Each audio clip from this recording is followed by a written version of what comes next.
Chapter 1. The Juggler. Magician. A long time ago, a man called Hamish lived in a town by the sea in Scotland. He and his wife, Katrina, lived happily in a small white house. Hamish was a fisherman, and he went out to sea in his boat every day. He usually caught a lot of fish, and Katriona sold them at the fish market. One day, Hamish was out at sea. It was late in the afternoon, and it was time to go home. He started pulling his net out of the water. "The net is very heavy today," he thought happily. "Lots of fish." When he pulled the net onto his boat, he saw a wooden box. He was very surprised. He opened the wooden box and found a little baby boy inside. "Oh, a baby boy," he cried. "This is wonderful. We don't have any children, and Katriona will be very happy. She loves babies." He went back home and showed Katriona the baby boy. "Oh, Hamish, what good luck," said Katriona happily. "What a good-looking baby. We must keep this child and look after him. Let's call him Callum." "Yes," said Hamish. "I like the name Callum. He's our son now. We'll look after him and give him all our love and teach him to fish." Callum grew up and was a kind, friendly boy. He loved Hamish and Katriona, and they loved him a lot too. Hamish taught him to fish, and he learnt quickly. They went out in the boat together every day, but not on Sundays.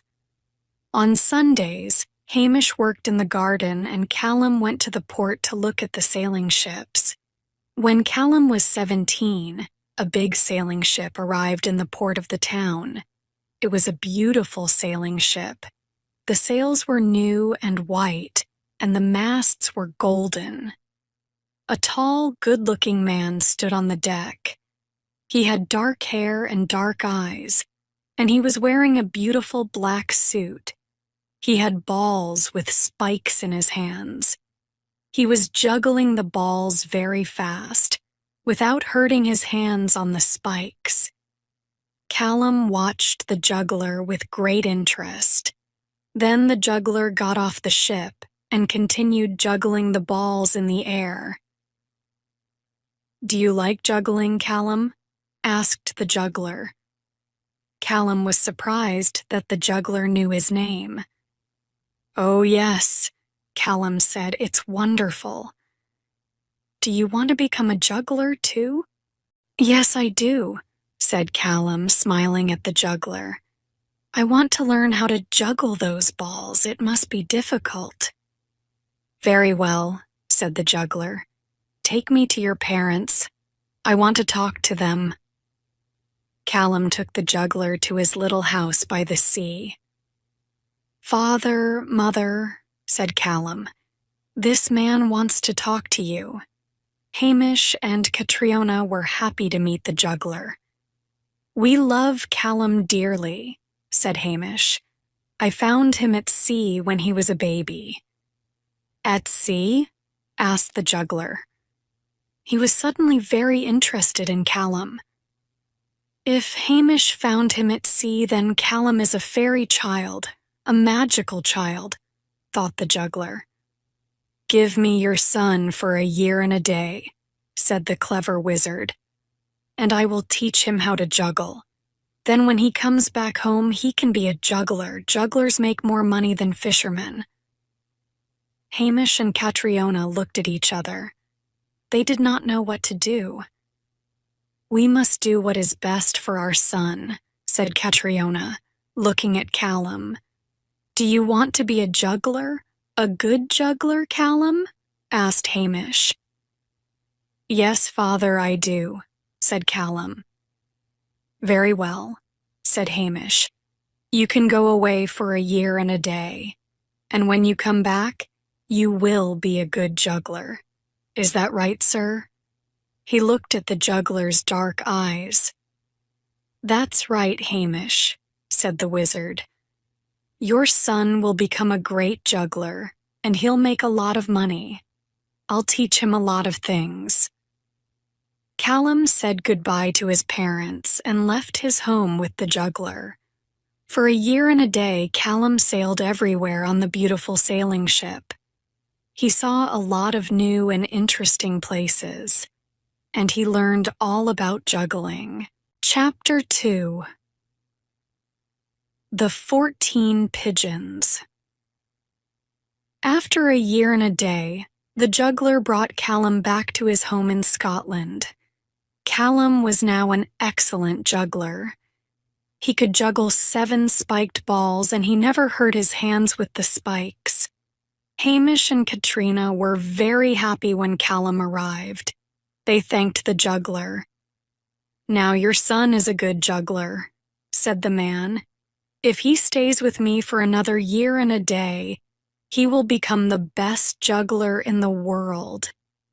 "How wonderful," said Hamish. "Yes, Callum can go with you again." Callum left for another year and a day, but at the end of that time, he did not return to his home. Hamish and Catriona were worried. They went to the port to look for the beautiful sailing ship, but it was not there. They asked a lot of people, but no one knew anything about Callum or the juggler. "Catriona," said Hamish sadly, "I must go and find Callum." "Please be careful, Hamish," said his wife, "and bring Callum home quickly." "Don't worry, dear," said Hamish, kissing his wife on the cheek. Poor Hamish did not know where to look for his son. He walked through the forests, up the hills and mountains, and crossed a lot of rivers. But he did not find Callum. One night Hamish was very tired and hungry. He saw a little old house in the forest. There was a light in the window. "Perhaps the person in this house can help me," thought Hamish. "Hello?" said Hamish. "Is anyone home?" A very old, kind wizard opened the door. He had bright blue eyes and a kind smile. "Welcome to my home. Please come in," said the friendly old man. "You must be very tired. Sit down and rest." Hamish sat down near the fire. The old man gave him some hot tea, bread, and butter. Hamish ate the bread and butter and drank the hot tea. After eating, he felt better and told the old man about his long journey. The old man listened carefully and was suddenly sad. "Your son's in the hands of the evil king of the wizards," he said. "Everyone here knows about the wizard and his terrible magic. But don't worry, I'll help you. You must rest now, and we'll talk about it tomorrow morning." He gave Hamish a warm red blanket, and he fell asleep near the fire. Early the next morning, the old man gave Hamish some breakfast. Then he said, "Today you must go to the king of the wizards. He lives in a dark castle on a high hill. When you get there, you must talk to the king immediately. Tell him you want your son. The king will take you to his tower where there are 14 pigeons. The king has magic powers and can change a person into a pigeon. If you recognize your son, you can take him home with you." "But how will I recognize my son?" asked poor Hamish. "Pigeons all look the same." "Remember this, Callum is the pigeon with a tiny black feather on its head," said the old man. "Look at all the pigeons slowly and carefully, then choose that one and you'll have your son again." "You're a good friend," said Hamish to the kind old man.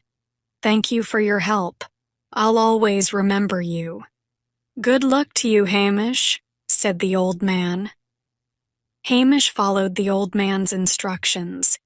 He crossed a dark forest and a big river, and then started walking up a high hill. The wizard's dark castle was on top of the hill. There were a lot of towers all around it. The sky was dark and cloudy, and suddenly the wind started blowing. "What an ugly place," thought Hamish, looking at the castle and its towers. My son is in one of those towers. He got to a black wooden door. He rang a big bell and waited. After a few minutes, a man opened the door.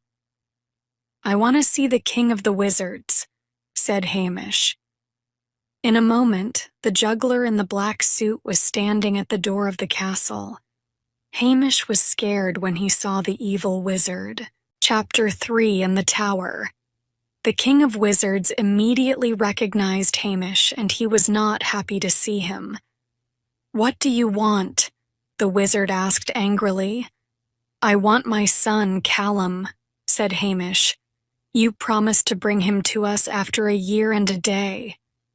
The wizard was silent for a moment. "I can give you anything you want. Beautiful clothes, a fast horse, a new fishing boat, a big house, a jewel for your wife. But let me keep your son," said the wizard. "All these presents are nothing to me and my wife," said Hamish. "We want our son, Callum." "You're foolish," said the clever wizard. "You can do a lot of things with a new boat or a fast horse, and your wife will be happy with a big diamond." "I don't want your presents," said Hamish angrily. "I want my son, now." "You're very foolish, Hamish," said the wizard. "Take all the presents you want, but leave your son here with me." "Never," cried Hamish. "I want my son immediately." The wizard looked at Hamish with his cold, evil eyes and started laughing. "Follow me to the tower," he said, laughing. They climbed the steps up to a dark tower. In the tower, there were 14 pigeons. "Now, Hamish," said the wizard, "choose the right pigeon and you can have your son, Callum." "This fisherman will never choose the right pigeon," thought the wizard, "and his son will always be mine." Hamish walked around the tower and looked at all the pigeons carefully. Then he saw one with a tiny black feather on its head. "I'll choose this pigeon with the tiny black feather on its head," Hamish said. Suddenly, Callum was standing in front of his father. "Father," said Callum happily. The wizard was very angry and cried, "Get out of here! One day I'll come back." Hamish and Callum ran down the dark stairs and out of the castle. Then they ran down the hill and into the forest. They stopped at the old man's house in the forest and thanked him. Then they went home. Catriona was very happy when she saw Hamish and Callum. She could not believe her eyes. "Callum, my dear boy," she said, "I'm very happy to see you. Thank you for bringing him home, Hamish." "Oh, Mother," said Callum, "I don't want to go away anymore. I want to work here, in my town. Now I'm the best juggler in the world. The King of the Wizards taught me a lot of magic tricks. People will come to see me."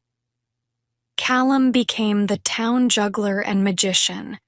The people in town always enjoyed his tricks and his juggling.